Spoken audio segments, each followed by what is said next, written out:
1762 সালের আরাকান ভূমিকম্প, 1885 সালের মানিকগঞ্জ বেঙ্গল ভূমিকম্প, 1918 সালের শ্রীমঙ্গল ভূমিকম্প, 1997 সালের চট্টগ্রাম আঞ্চলিক ভূমিকম্প, অতঃপর 2025। কেন এই ভূমিকম্প? সেকালে সেই কম্পন এবং আজকের এই কম্পন শুধু কি প্রকৃতির খেলা, নাকি এর পিছনে জড়িত আছে একটি লম্বা ইতিহাস যা বারবার পুনরাবৃত্তি হচ্ছে? এটা শুধুমাত্র মাটির ভিতরের ফল্ট লাইনের মধ্যে জমে থাকা চাপমুক্তি পাওয়ার ফলাফল দিয়েই পুরো ইতিহাসকে কবর দেওয়া নয় কি? My dear Allah, please grant me the ability to understand the truth. 21, 22 এবং 23 নভেম্বরের মধ্যে বাংলাদেশের মাটিতে একাধিক কম্পন রেকর্ড করা হয়েছে। নরসিংদী, ঢাকা, ময়মনসিংহ ও আশপাশের এলাকায় সবচেয়ে বেশি অনুভূত হয়েছে। আন্তর্জাতিক মান অনুযায়ী ম্যাগনিটিউড 5.5 থেকে 5.7 পর্যন্ত হলেও শ্যাডো ডেপথ এর কারণটি দীর্ঘ সময় ধরে অনুভূত হয়েছে। এই কম্পনের পিছনে বৈজ্ঞানিক ব্যাখ্যা হলো মাটির ভিতরের ফল্ট লাইনের মধ্যে জমে থাকা চাপ হঠাৎ মুক্তি পেয়েছে। শহরের ঘনত্ব, দুর্বল নির্মাণ এবং মাটির প্রাকৃতিক গঠন কম্পনের তীব্রতা এবং অনুভূতিটিকে আরও বাড়িয়ে দিয়েছে। শুধু বৈজ্ঞানিক নয়, এটি সামাজিক সচেতনতারও আয়না। মানুষকে সতর্ক করে ভবিষ্যতের প্রস্তুতির প্রয়োজন মনে করায়। এই প্রথম অধ্যায় আমাদের দেখায় মাটি কেবল কাঁপে না, এটি আমাদের দিকে নীরবভাবে চিৎকার করে বলছে, সজাগ হও। এটি ছিল 2 দশকের মধ্যে দেশের সবচেয়ে ভয়াবহ ভূমিকম্প, যা 26 সেকেন্ড ধরে ধ্বংসযজ্ঞ চালায়। ভূমিকম্পের প্রভাবে বিভিন্ন ভবন ও স্থাপনায় ফাটল ধরার পাশাপাশি ভবন ও দেওয়াল ধসে 10 জনের মৃত্যু ঘটে এবং 629 জন আহত হয়। 1762 এর আরাকান ভূমিকম্পটি ঘটেছিল 2 এপ্রিল স্থানীয় সময় বিকাল 5টায় চট্টগ্রামের উপকূল এলাকা থেকে আরাকান পর্যন্ত। মোমেন্ট ম্যাগনিটিউড স্কেলে এটির মাত্রা ছিল আনুমানিক 8.8 এবং মার্কারলি ইন্টেন্সিটি স্কেলে এটির তীব্রতা ছিল সর্বাধিক দূরবর্তী। এটি বঙ্গোপসাগরে সুনামির সূত্রপাত ঘটায়, যার ফলে অন্তত 200 জনের প্রাণহানি ঘটে। ভূমিকম্পটি শুরু থেকে শেষ পর্যন্ত প্রধান অঞ্চলগুলোর সাথে যুক্ত ছিল। এটি ঢাকার পূর্বাঞ্চল থেকে যমুনা নদী দিয়ে 150 কিলোমিটার পশ্চিমে ব্রহ্মপুত্র নদীর পরিবর্তনের কারণ। বেঙ্গল ভূমিকম্প 1885 সালের 14 জুলাই তৎকালীন ব্রিটিশ ভারতের বেঙ্গল প্রেসিডেন্সিতে সংঘটিত একটি শক্তিশালী ভূমিকম্প। ম্যাগনিটিউড স্কেলে এটির মাত্রা ছিল আনুমানিক 7 MW। এর কারণে 47 থেকে 75 জনের মৃত্যু হয়েছে। 1918 সালে বিশ্বব্যাপী ভূমিকম্প। আগস্টে ফিলিপাইনে 8.3 মাত্রার, সেপ্টেম্বরের শুরুতে রাশিয়ায় 8.1 মাত্রার এবং সবচেয়ে মারাত্মক ঘটনাটি ঘটেছিল ফেব্রুয়ারিতে, যেটা চীনে ঘটেছিল 7.3 মাত্রার ভূমিকম্পে 2000 জন মারা গিয়েছিল। 1997 সালের 21 নভেম্বর 11:23 UTC সময়ে বাংলাদেশ ভারত মায়ানমার সীমান্ত এলাকায় সংঘটিত হয়। রিক্টার স্কেলে এর মাত্রা ছিল 6.1। এর উপকেন্দ্র ছিল ভারতের মিজোরাম রাজ্যে। মিজোরামে কোনো হতাহত না হলেও বাংলাদেশের চট্টগ্রামে একটি 5তলা ভবন ধসে 23 জন লোক প্রাণ হারায়। এই ভূমিকম্পের ফলে বাংলাদেশের রাজধানী ঢাকা থেকেও ভূকম্পন অনুভূত হয়েছিল।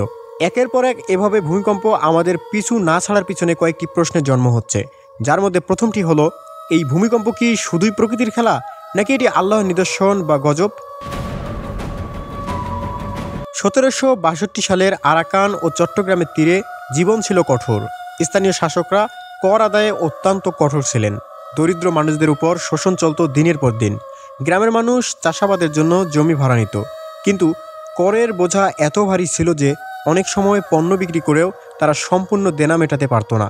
প্রশাসনিক দুর্বলতা এবং সীমাহীন ক্ষমতার অপব্যবহার মানুষের জীবনকে ভয়ঙ্কর করে তুলেছিল। এই সময়ের আরাকান ভূমিকম্প শুধু মাটির কেপন নয়, এটি ছিল সেই নিপীড়ন ও অবিচারের প্রতিফলন। নদী ভেঙে পড়ল, গ্রাম ধসে পড়ল, মানুষ আতঙ্কে কাঁপল। প্রকৃতি যেন বলছে, মানুষ যদি সীমা অতিক্রম করে, অন্যায় করে, প্রকৃতি তার সাথে যোগ দেয়। শাসক ও সাধারণ মানুষের মধ্যে যে দূরত্ব এবং অন্যায়ের মাত্রা ছিল, এই নিদর্শন তারই ইঙ্গিত দেয়। 1885 সালে ব্রিটিশ শাসন চলছিল। কৃষকরা ক্রমাগত করের বোঝা বহন করত। স্থানীয় জমিদার ও প্রশাসকরা তাদের শোষণ করত। সে সময় কৃষকরা যদি আওয়াজ তুলত, তাহলে মিথ্যা অভিযোগে দণ্ডিত হতো। সরকারি প্রতিশ্রুতিগুলো যেমন সড়ক নির্মাণ বা কর হ্রাস প্রায় সেই মিথ্যা প্রতিশ্রুতি হিসেবেই শেষ হতো। কৃষকরা সেই সময় ছিল তাদের বুটের নিচে চাপা পড়া কোনো প্রাণী। ঠিক সেই সময়টাতে বেঙ্গল ভূমিকম্প তার ধ্বংসযজ্ঞ শুরু করে দিল। কাঁচামাটির ঘর ধসে পড়ল, নদীর তীর ক্ষতিগ্রস্ত হলো, মানুষ আতঙ্কিত। প্রকৃতি যেন দেখালো মানুষের শোষণ ও মিথ্যা প্রতিশ্রুতি কেবল সাময়িক সুবিধা দেয়, সীমার অতিক্রম করলে সর্বশেষ বিচার প্রকৃতির হাতেই। 1918 সালের শ্রীমঙ্গল। চা বাগান শ্রমিকদের জীবন ছিল দাসতুল্য। ব্রিটিশ প্রশাসক শ্রমিকদের অধিকার দমন করত। পারিশ্রমিক কম, খাবার ও বাসস্থান দুর্বল। শ্রমিকদের দাবিকে শোনা হতো না। প্রতিবাদ করলে শাস্তি ও চাকরি হারানোর ভয়। সেই সময়ে ভূমিকম্পে 7.6 মাত্রার শক্তিতে চা বাগান, রাস্তা, ছোট শহর কেঁপে উঠল। মানুষ আতঙ্কে ছুটে এলো। আধ্যাত্মিক দৃষ্টিতে এই কম্পন ছিল সতর্কবার্তা। যে সমাজে প্রশাসন ও ক্ষমতার অপব্যবহার দীর্ঘদিন চলে, প্রকৃতি সেই অন্যায়ের প্রতিফলন দেয়। 1997 সালে চট্টগ্রাম অঞ্চলে রাজনৈতিক অস্থিরতা, স্থানীয় প্রশাসনিক দুর্বলতা এবং ক্ষমতার অপব্যবহার চোখে পড়ার মতো ছিল। স্থানীয় কিছু নেতা জনগণকে বিভ্রান্ত করতে মিথ্যা প্রতিশ্রুতি দিয়ে প্রকৃত সমস্যা ঢাকত।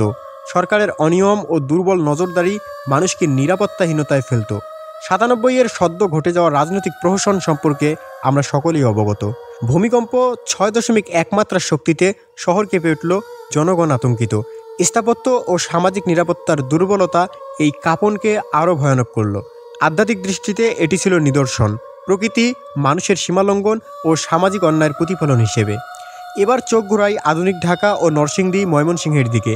রাজনৈতিক জটিলতা, মিথ্যা প্রতিশ্রুতি, জনসংখ্যার ঘনত্ব, দুর্বল প্রশাসনিক ব্যবস্থা সবই আজকের দিনের নিপীড়নের ছবি। মানুষ কখনো রাস্তায় হাঁটতে ভয় পায়, কখনো নগর পরিকল্পনার ভুলে বিপদে পড়ে।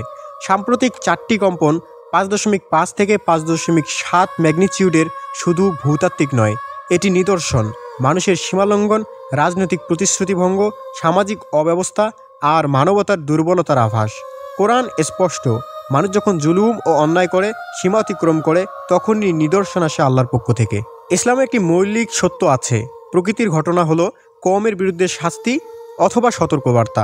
আজকের বাংলাদেশে রাজনৈতিক অবিচার, অন্যায়ের আধিপত্য, দুর্নীতি, আল্লাহর বিধানের সাথে যুদ্ধ, ধর্মীয় বিদ্বেষ, নৈতিক অবক্ষয় সব মিলিয়ে সমাজ একটি চাপের সীমানায় দাঁড়িয়ে আছে। এই অবস্থায় ভূমিকম্পকে নিদর্শন বলা পুরোপুরি কোরআনিক, কারণ কোরআনে স্পষ্ট বলা হয়, আমি নিদর্শনসমূহ পাঠাই ভয় দেখানোর জন্য।